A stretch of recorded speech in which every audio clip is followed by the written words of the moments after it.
Hello, Void Dwellers. I've been thinking a lot about the Israeli conflict with the Arab and Muslim world, for obvious reasons, more so in the last year. And I am the kind of person who tries to always come up with a solution to a situation. That can be a bit annoying to some people because they say I always try to fix things, but I can't help it. It's why most of my life I supported the two-state solution. I like solutions. Not a huge fan of final ones, but a long-lasting one would be good. So I recently came up with the ultimate solution to all of the wars Israel has ever had, including the current one. And it's so simple and can make everybody happy and save so many lives. I cannot believe this entire planet never thought about it before. And here it is. Are you ready? The solution is leave us alone. I know, it sounds impossible and impractical, but think about it for a second, you'll see how it can work. For example, the war with Hezbollah in Lebanon right now. There's no real conflict with Lebanon, Not that Hezbollah is Lebanon. They are a terror group that occupies Lebanon illegally and even prevents the people from electing a government because they elected a Christian president. But never mind that, although you'd think freedom fighters would care about a terror organization occupying by force an Arab country, but that's for another day. The point is, there's no conflict between Israel and Lebanon. There's no occupation, there's no land dispute, there's no religious drive from Israel's side. Israel doesn't want Lebanon or anything in it. In fact, you go to the most extremist right-wing zealot in Israel and tell them we should take Lebanon, and they'll say, why? Take where? What do you want with Lebanon? Okay, there's nothing there. So, why are we fighting now? Well, because Hezbollah thought it would be a good idea to fire rockets at Israeli civilians for 12 months, murdering dozens and displacing 90,000 refugees. And now it's war, and hundreds of their terrorists are dead, and a lot of civilians they used as human shields are dead too. And all of those lives could have still been with us right now if they just, left us alone. The same goes for the war in Gaza. Let's say that the Hamas numbers that the media keeps repeating are true. They're not, they're completely fake. But let's say that 40,000 people died. Those lives, along with all those Israeli children they've burned alive, all those thousands of Jews they've murdered, could have been saved if they just, left us alone. And not just this round, but all the previous rounds of violence as well. All those dead, all you need to save them was to just leave us alone. In 2005, Israel withdrew from the Gaza Strip completely, removed all settlements and gave the keys to the Palestinian Authority to do with as they please. No blockade, no restrictions of any kind, lock, stock, the fucking lot. And all they had to do was just leave us alone. They could have built up themselves. They could have made themselves into a tourist attraction, bring in investors, make Gaza the gem and envy of the Middle East, all for the low price of just leaving us the fuck alone. Instead, Hamas immediately started firing rockets at Israeli civilians. And even at that point, the Gazan people could have told them, no, stop that, we're going to leave them alone and focus on building up ourselves. But instead, they elected Hamas in 2006, and when the Palestinian Authority refused to accept defeat, Hamas took over in a military coup and immediately continued to constantly fire at Israeli civilians, which is why Israel and Egypt enforced their inefficient blockade. And even then, the magic solution would have worked. They could have just, leave us alone. Stop shooting at us. And everything would have been great.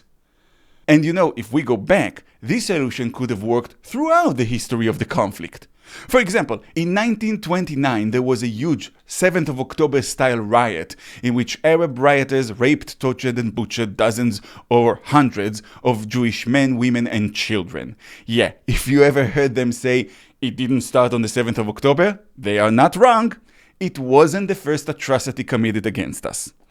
And just a reminder, Israel was founded in 1948. So 1929 is before Israel. There's no occupation, there's no IDF. And yet, rioter butchered innocent Jews when the Jewish population was just around 150,000 people. And that left a very bad, hateful taste in our mouths and had an influence on how we reacted from now on. And all that could have changed if they just, left us alone. Then in 1947 the UN votes and accepts the partition plan, and in 1948, when the British leave the land, Jews settle themselves in the territories allocated by the UN. The Arab world decided a genocide is a better idea, and 5 armies invaded the newly created Jewish state. Everybody could have lived happily ever after if they just left us alone. Then, in 1967, the 6 Days War, in which Israel took the West Bank from Jordan and the Gaza Strip from Egypt. It started because Egypt, Jordan, and Syria decided to launch a coordinated attack to commit genocide yet again and wipe out the Jewish state. And all of that, and everything that came after that with the Palestinians, could have been avoided if they just left us the fuck alone. And on and on and on. The 73 Yom Kippur War could have been avoided by leaving us alone. The 1982 war in Lebanon could have been avoided by leaving us alone. The 1996 operation in Lebanon could have been avoided by leaving us alone. The Second Intifada in 2000, the 2008 conflict, the 2014 one. Every single conflict that Israel has ever participated in was started by an outside aggressor that could have freely choose not to do it, and everybody would have been safe. It's remarkable that Israel is being treated as this massive, huge empire that people just can't seem to bring down, when reality is that it's an inch-by-inch tiny country of people who just want to be left the fuck alone. No super plan, no bases in other countries to guard oil interests, no unprovoked invasions in order to capture territory because you don't like that they got closer to the West, no economical ideology that you want to see wash over the world, nothing. Just a bunch of people wanting to live in their tiny inch-by-inch historical homeland and be left the fuck alone. Some people say we overreact in our responses for having our kids murdered. I don't know. Maybe some people don't love their kids as much as we love ours. But even if we were objectively overreacting, I think there's a way to avoid all those deaths from the Israeli retaliation. Have you tried not murdering our kids? It seems to work for other nations. For example, Israel exists for 76 years, and so far the IDF hasn't killed even one Chinese person, or a Brazilian, or someone from the United Arab Emirates, or an Indian, or any other of the 99% of the population of the globe. And the thing that all of them seem to have in common is they never murdered our children. I think if you look at it scientifically, you find that seems to be the key here to everything. Countries that left us the fuck alone got left alone. And no one got hurt. In fact, there were terrific economically beneficial corporations with them.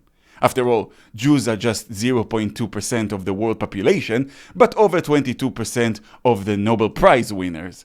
Being friends with us is like being friends with the geeky kid at school who writes papers for you and corrects your homework. And we'll be glad to do that for you for the very low price of not being murdered.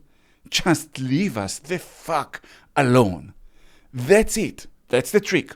That's the secret. Thousands of lives can be saved. All the pain and suffering could be avoided. People can grow and flourish if you idiots would just leave us the fuck alone. You are like an idiot walking through a forest and seeing a beehive, and the bees are just buzzing, chilling, making honey, being bees. And you grab a stick and you like, fuck those bees, for no reason. And you whack the beehive, and they storm you and they sting you, and you run crying and say, bees are totally evil. They sting for no reason. And a few days later, you come back, you grab the same stick again, and you whack the beehive again, thinking for some reason that this time it would go differently, because fuck me, you're stupid. And when they storm and sting you again, you go, see? Though that proves that bees are evil. For fuck's sakes, you cartoon character, leave the bees alone, and you won't get stung. It's as simple as that. And that's the ultimate solution. I think that should be our motto everywhere from now on, in demonstrations, in conventions, because apparently there's a whole lot of idiots in the human creature who find such simple truth too hard to comprehend. So we need to explain it to them in simple but blunt terms. We need to say, hey, moron, leave us the fuck alone, or else.